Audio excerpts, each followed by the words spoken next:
Hello guys, this is Ashish Mishra के मैं with my channel yours medicos library. So guys, इस video में हम पैथोनाटोमी के नए टॉपिक में हैं जिसका नाम है आर्टेरियल एनीमिया और एशीमिया। ये सब टॉपिक है सर्कुलेटरी डिसऑर्डर का। So let's begin guys. अब इसमें आता है जैसे कि ये टॉपिक का नाम है आर्टेरियल एनीमिया या एशीमिया। इसका सिंपल सा मतलब ये होता है कि जो ब्लड सप्लाई होता है जो या फिर ब्लड फ्लो होता है वो जो ऑर्गन होता है उसमें प्रॉपरली पहुंच नहीं पाता। तो उससे क्या होता है, हाइपोक्सिया कंडीशन जनरेट होती है, मतलब ऑक्सीजन नहीं पहुंच पाता। उससे जो वहाँ के जो सेल्स होते हैं या टिश्यू होते हैं वो डैमेज होते हैं या डिस्ट्रॉय होते हैं। अब इस जो आर्टेरियल एनीमिया है उसको दो पार्ट में डिवाइड किया है, लोकल और कॉमन।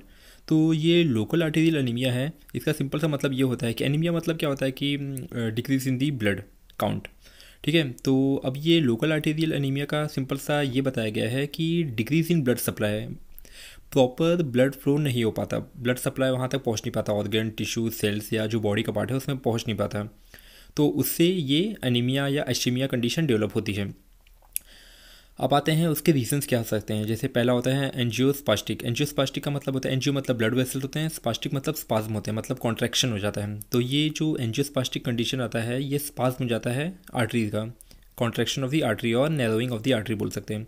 दूसरा होता है ऑब्स्ट्रक्टिव। ऑब्स्ट्रक्टिव का मतलब होता है कि कोई ना कोई ऑब्स्ट्रक्शन क्रिएट होता है ताकि वो ब्लड प्रॉपरली उस ऑर्गन या टिश्यू पर पहुंच नहीं पाता। वो ऑब्स्ट्रक्शन कोई भी रीज़न से हो सकता है, जैसे थ्रोम्बस, एम्बोलिज्म या एथेरोस्क्लेरोटिक प्लेग के थ्रू हो जाता है। तीसरा आता है कंप्रेशन। कंप्रेशन का मतलब क्या होता है, कोई भी बाहर आउटसाइड से बाहरी फैक्टर जो उस ब्लड वेसल्स को कंप्रेस कर दें, तो उसके कारण ये चीज़ें होती हैं। जैसे इसके लिए आता है compression of vessel from the outside, बाहर से कोई भी वेसल दब जाते हैं, जैसे through tourniquet, through effusion, through tumour, ये सब के कारण। अब चौथा आता है रीडिस्ट्रीब्यूटिव। इसका मतलब ये होता है कि जो ब्लड नॉर्मली जिस वेसल में फ्लो हो रहा है उसमें कोई ना कोई ऑब्स्ट्रक्शन के कारण वो ब्लड उस वेसल से कहीं और अलग वेसल्स में डिस्ट्रीब्यूट हो जाता है। तो उसके कारण ये एशीमिया कंडीशन डेवलप होती है या एनीमिया कंडीशन डेवलप होती है। अब आता है कॉमन आर्टेरियल एनीमिया। ये भी लोकल आर्टेरियल एनीमिया ही जैसा है, ज़्यादा कोई डिफरेंस नहीं है।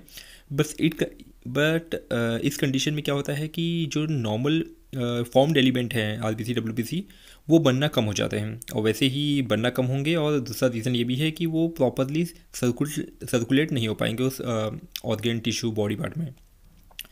अब इसकी क्लासिफिकेशन देखते हैं लेटर ऑन कि अगर जेनेसिस के अकॉर्डिंग अगर इसको क्लासीफाई किया जाए तो ये तीन टाइप के होते हैं, post haemorrhagic, haemolytic, hypo regenerative.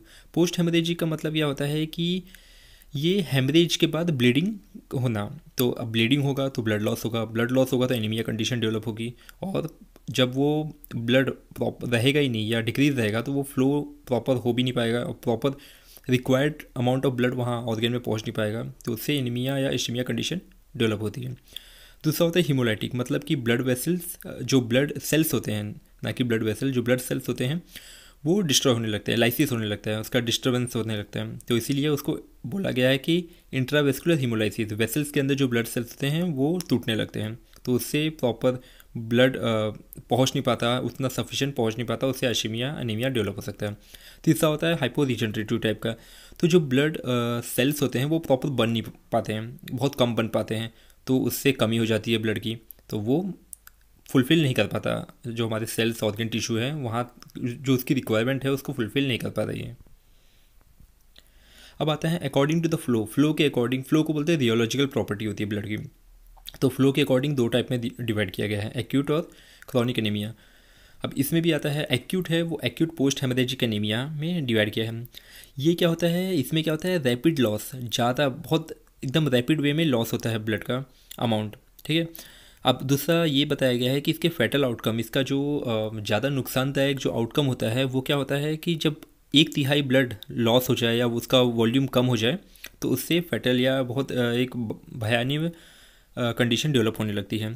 अब तीसरा ये होता है कि इमीडिएट कॉज क्या होता है डेथ का। इमीडिएट कॉज ये होता है कि सडन ड्रॉप हो जाना ब्लड प्रेशर का। ब्रेन एनोरेक्सिया, मतलब कि इसमें ब्रेन एनोरेक्सिया का सिंपल सा मतलब, एनोरेक्सिया का मतलब होता है कि सडन ड्रॉप इन ब्लड।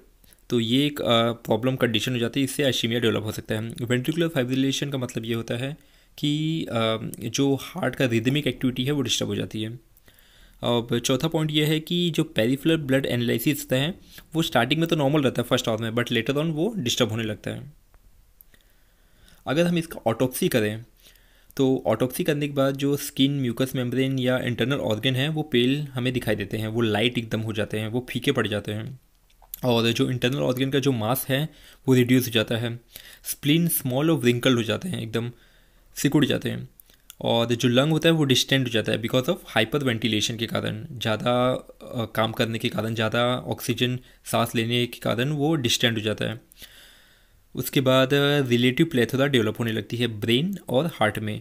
इसका मतलब ये होता है कोई ना कोई ऑब्स्ट्रक्शन क्रिएट होता है इन ब्रेन एंड हार्ट, और उसके कारण ब्लड फ्लो का सेंट्रलाइजेशन हो जाता है। और किडनी में क्या चेंजेस आते हैं कि किडनी का साइज़ एनलार्ज हो जाता है, और जो कॉर्टेक्स पार्ट है वो ग्रे कलर हो जाता है, पेल ग्रे, और जो मेडुला पार्ट होता है वो रेड कलर रखता है। अगर हम इसका माइक्रोस्कोपिकली देखें तो माइक्रोस्कोपिकली हमें ये पता चलता है कि जो प्रोटीन या फैटी डिजनरेशन है वो हमें देखने मिलते हैं अलॉन्ग विथ जो ट्यूब्यूल्स होते हैं, जो किडनी के जो नेफ्रॉन में जो ट्यूब्यूल्स होते हैं उसके एपिथेलियम में नेक्रोसिस डेवलप होने लगते हैं, जिससे एक्यूट रीनल फेलियर जनरेट होने लगता है। और जो ये एपिथेलियम में जो ट्यूब्यूल्स होता है नेफ्रॉन के, तो उसमें जब नेक्रोसिस होता है उस कंडीशन में हम लोग बोलते हैं नेक्रोटिक नेफ्रोसिस। अब आते हैं क्रॉनिक पोस्ट हेमरेजिक एनीमिया। अब इसमें क्रॉनिक कंडीशन में क्या होता है कि ब्लड लॉस तो होता है बट स्लो अमाउंट में होता है, स्मॉल अमाउंट में होता है, और बहुत फ्रीक्वेंटली होता है, धीरे धीरे होता रहता है बट कंटिन्यूसली होता रहता है। जबकि एक्यूट में क्या होता है, रैपिड होता है। अब इस कंडीशन में हम देखते हैं कि जो ब्लड होता है जिसमें जो सेल्स होते हैं एरिथ्रोसाइट, हीमोग्लोबिन और जो आयरन, उसकी वैल्यू गिरने लगती है, या जो पूरा मिला के हम देखें तो हेमाटोक्रिट रिड्यूस हो जाता है। उसके बाद देखें तो जो क्रॉनिक हाइपोक्सिया कंडीशन भी डेवलप होने लगती है, क्योंकि हाइपोक्सिया का मतलब क्या होता है, ऑक्सीजन डिफिशिएंट। तो ऑक्सीजन प्रॉपर मिल नहीं पा रहा है। क्यों नहीं मिल पा रहा है? क्योंकि ब्लड सेल्स ऑलरेडी डैमेज हो जाते हैं, और आरबीसी ये सब डैमेज हो जाएंगे। तो आरबीसी में क्या रहता है, हीमोग्लोबिन रहता है, वो ऑक्सीजन कैरी करता है। जब आरबीसी नहीं रहेगा तो हीमोग्लोबिन भी कैसे उसमें रहेगा, उसके कारण डिस्ट्रॉय होने लगता है। अब आते हैं जो अब इस कंडीशन में जो क्रॉनिक हाइपोक्सिया डेवलप हो जाता है, ये बहुत सारी रीज़न से होता है, और फिर ये लेटर ऑन क्या कॉज करता है, fatty dystrophy of parenchymal organ. ये डिस्ट्रॉफिक कंडीशन क्रिएट कर देता है पेरेन्काइमल ऑर्गन में, और हमें ये पता चलता है कि फैटी हेपेटोसिस डेवलप हो जाती है, जो टाइगर हार्ट की तरह दिखते हैं। अब आते हैं कंपेंसेटरी हाइपोप्लासिया। कंपेंसेटरी हाइपोप्लासिया का मतलब क्या होता है कि जब हमारे जो सेल्स, जो हेमेटोपोइटिक टिश्यू है वो डैमेज, जो आरबीसी कम हो जाती है हमारी बॉडी में, तो आरबीसी कम होने के कारण हमारे हेमेटोपोइटिक टिश्यू ज़्यादा आरबीसी बनाने लगते हैं ताकि उसको कंपेंसेट करें। अब उस कंडीशन में जो हमारे ऑर्गन्स हैं जो इस काम में हेल्प करते हैं, उसके साइज़ बढ़ जाती है। इसलिए बढ़ जाती है क्योंकि वो ज़्यादा काम कर रहे हैं, वो ज़्यादा वर्कलोड कर रहे हैं, तो उस वर्कलोड में उनकी जो सेल्स है, उनकी जो साइज़ है वो बढ़ने लगती है। जैसे कि स्प्लीन हो गया, इसको ग्रेवेट ऑफ आरबीसी बोलते हैं, वो उसके साइज़ बढ़ जाती है। लिम्फ नोड की बढ़ जाती है। बोन मैरो जो बनाता है, जो आरबीसी बनाता है, हेमेटोपोइटिक टिश्यू है, उसमें भी बढ़ जाती है, उसकी साइज़ भी बढ़ जाती है। और एक और कंडीशन हमें देखने मिलती है कि जो रेड बोन मैरो है वो मतलब अपीयर होता है इंस्टेड ऑफ येलो। मतलब एक्चुअल में उसको येलो होना चाहिए, येलो बोन मैरो होना चाहिए, बट वो रेड बोन मैरो की तरह अपीयर होने लगता है। तो ये कंडीशन हमें देखने मिलती है। So thank you so much guys for your attention, and if you get any benefit from this, so please hit the like button and subscribe my channel. Thank you so much guys.